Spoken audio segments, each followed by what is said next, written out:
Ser amado, amados, é uma necessidade do ser humano, né? Todo ser humano precisa ser amado. E ele gosta de ser amado, de ser estimado.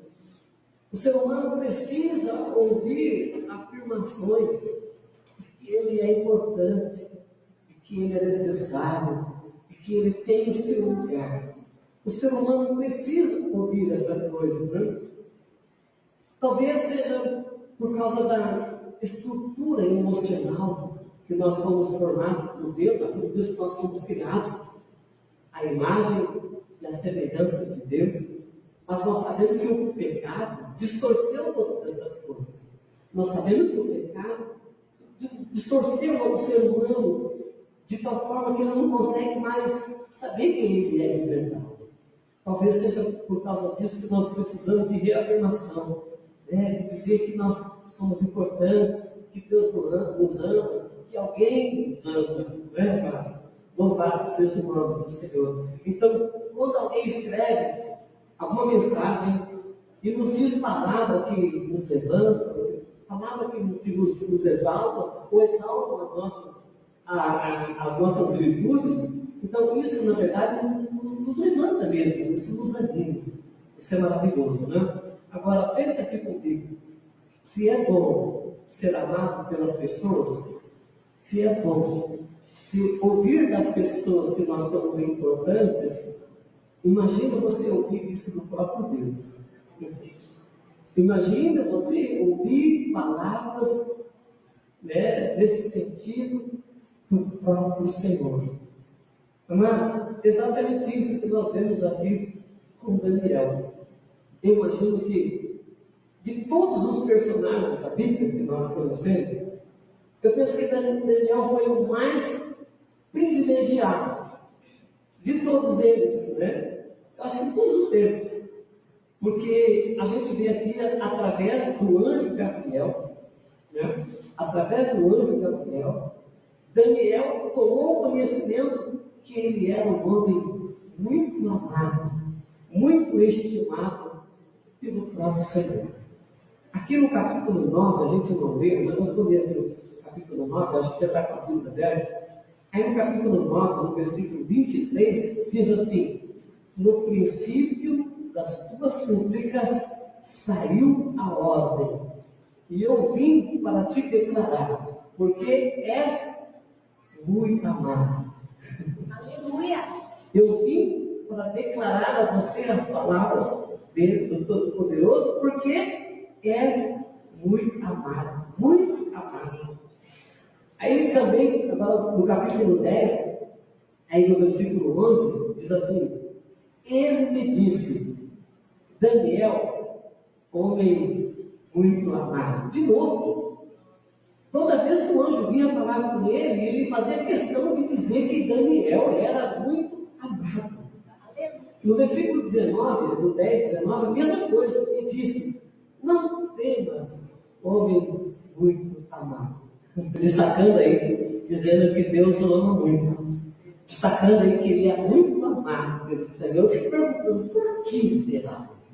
Por que o anjo dizia, toda vez que ia conversar com Daniel, dizia: cara, você é muito amado. Você é um cara. Eu acho que ele dizia isso por duas razões, talvez, que vou colocar aqui. Duas possibilidades. A primeira é que o Senhor falou assim: Gabriel, quando você for lá conversar, falar, levar minhas palavras para Daniel, a primeira coisa, fala para ele que ele é muito amado. Fala para ele que eu amo muito. Ou foi por isso, ou então, a segunda possibilidade é que lá nos corredores do céu, o anjo Gabriel ouvia o Senhor se referir a Daniel dessa forma: olha, meu servo amado, olha o meu servo lá querido, aquele servo é amado. Como eu amo aquele meu servo.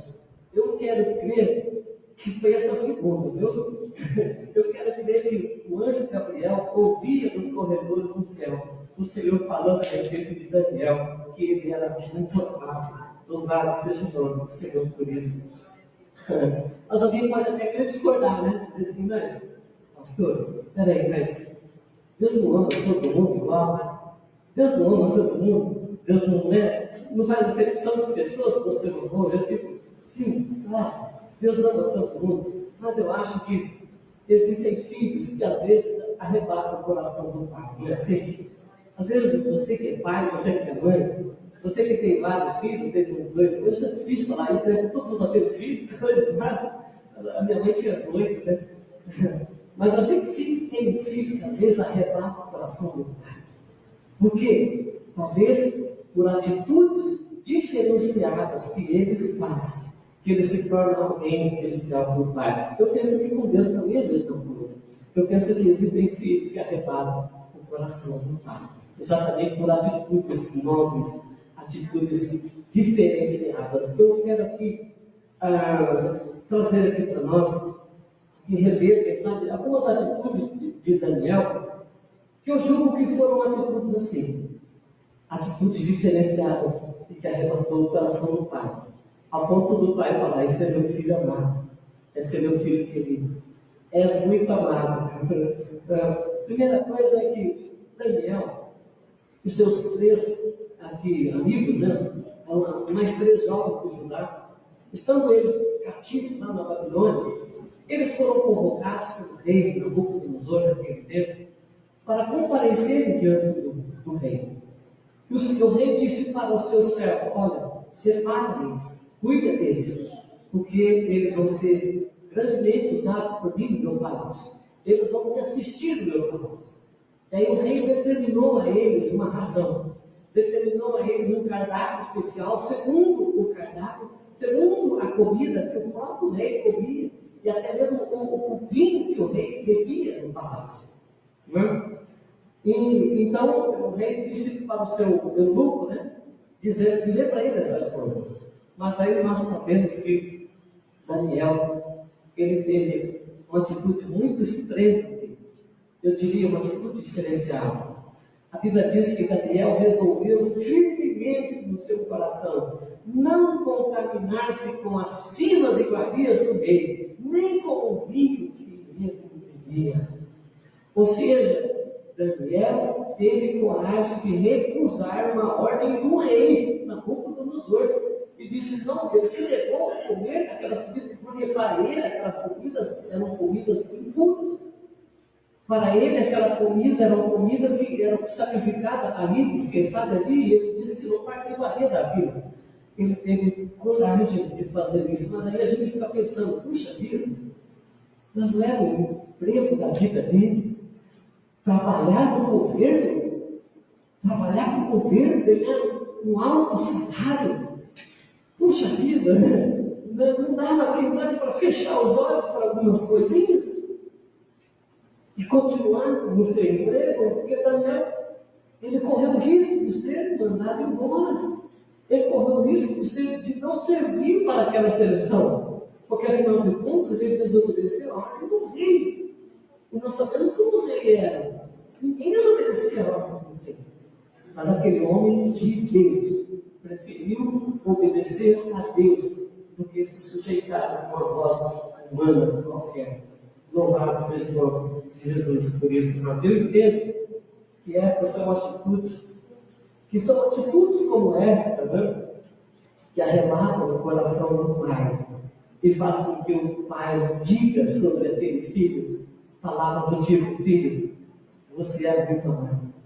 Felipe, você é muito amado. O pai te ama. Jesus te ama. Deus te ama. Né? Alexandre, Jesus ama muito você. Ama muito sua vida. Então Deus, Ele olha para nós e Ele diz que Ele nos ama. Que nós somos importantes para Ele. Que Ele nos quer. E quando a gente tem atitude assim, que louva o nome dEle, Ele fica muito mais feliz ainda. Amém? Graças a Deus por isso. Louvado seja o nome de Jesus amado. Então, as atitudes de Daniel demonstraram que ele amava a Deus acima de qualquer coisa. Até mesmo acima do seu próprio trabalho, do seu próprio emprego. Ele amava a Deus acima dessas coisas. E a pergunta que nós fazemos aqui nesse ponto da mensagem é a seguinte: onde estão os filhos de Deus que estão ou que são resolvidos a não se contaminarem com este mundo, custe o quanto custar. Aonde estão os filhos destemidos, valentes, que estão dispostos a amar a Deus, servir a Deus e não se contaminarem com o pecado deste mundo, custe o quanto lhes custar. Onde estão? Este ano será um ano de eleições. Nós teremos eleições municipais. Nós vamos eleger prefeitos, nós vamos eleger vereadores. Eu digo para vocês que o Brasil precisa de políticos sérios. O Brasil precisa de políticos éticos, que amam a Deus, acima dos benefícios que possam ser a eles oferecidos para lhes comprar, para lhes corromper. O Brasil está precisando desse tempo presente, de homens sinceros, homens que não se compactuam com o mal, com a injustiça, e que estão dispostos até mesmo a morrer, se preciso for, para salvar a nossa nação. Que Deus nos dê esses políticos dessas eleições, bem mais, em nome de Jesus. Os filhos deste mundo, eles se alimentam da comida que é própria deste mundo.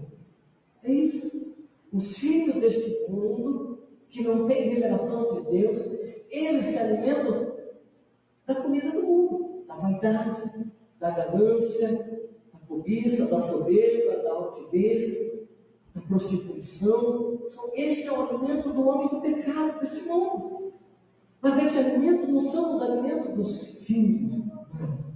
Os filhos de Deus se alimentam da palavra de Deus. Os filhos de Deus se alimentam de Deus. Eu digo para você hoje, procure saber qual é a vontade de Deus. E alimente-se disso. Alimente-se da palavra de Deus. Farte-se da vontade de Deus. Farte-se da palavra do Senhor. Alimente-se do Senhor. E Ele dirá para você que você é muito amado.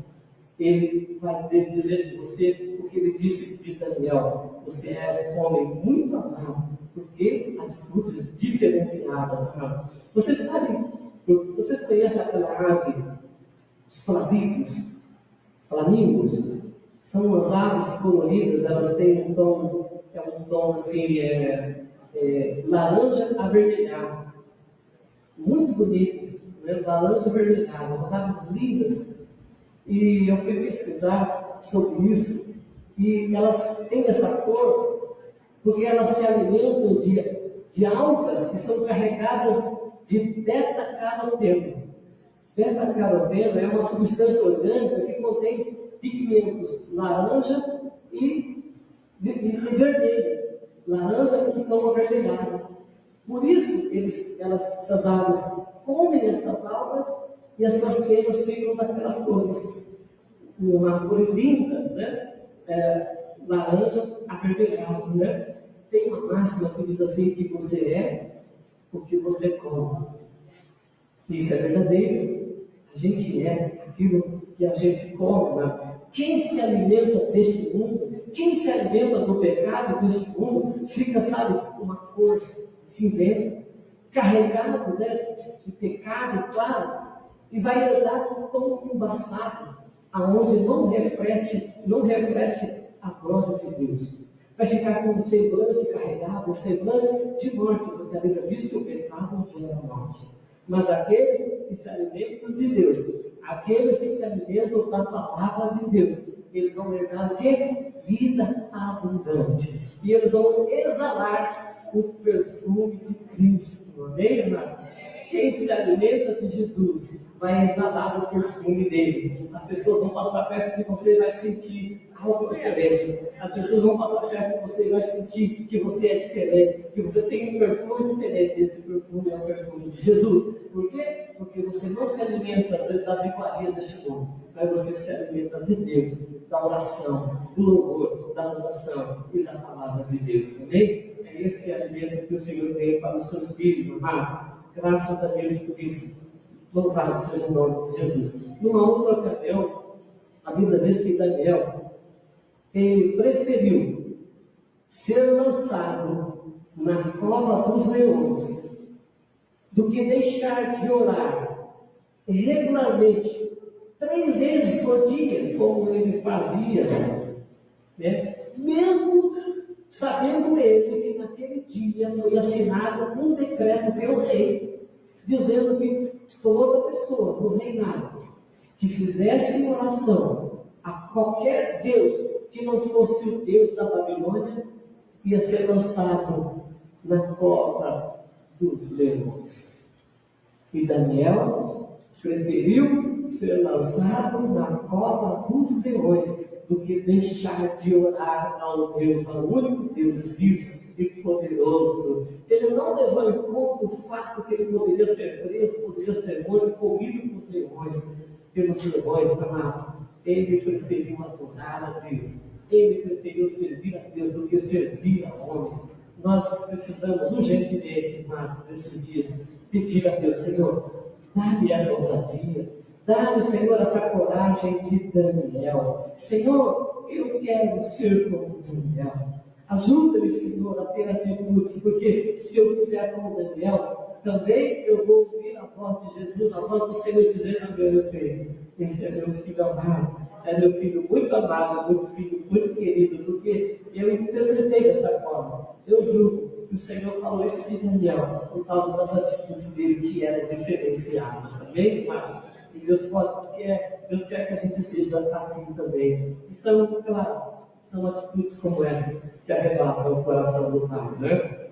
No versículo 20, aonde a gente leu aí, já estou terminando agora, o texto diz aí que enquanto eu ainda falava, diz aqui, eu vou ler, enquanto eu ainda falava, orava, confessava o meu pecado e o pecado do meu povo Israel, e lançava minha súplica diante do Senhor, meu Deus, o anjo veio voando e me tocou na hora a hora da oração, a hora da oração da tarde, do sacrifício da tarde. E a Bíblia diz que ele veio para instruir Daniel acerca das visões que ele recebeu e acerca das coisas futuras, as coisas que iam acontecer com Israel, com Jerusalém, e até mesmo as coisas do final dos tempos. Eu quero dizer para vocês que as coisas que o anjo revelou para Daniel, muitas já se cumpriram, mas algumas ainda não se cumpriram. Algumas vão se cumprir no final dos tempos, quando o Senhor voltará em glória para levar a sua igreja.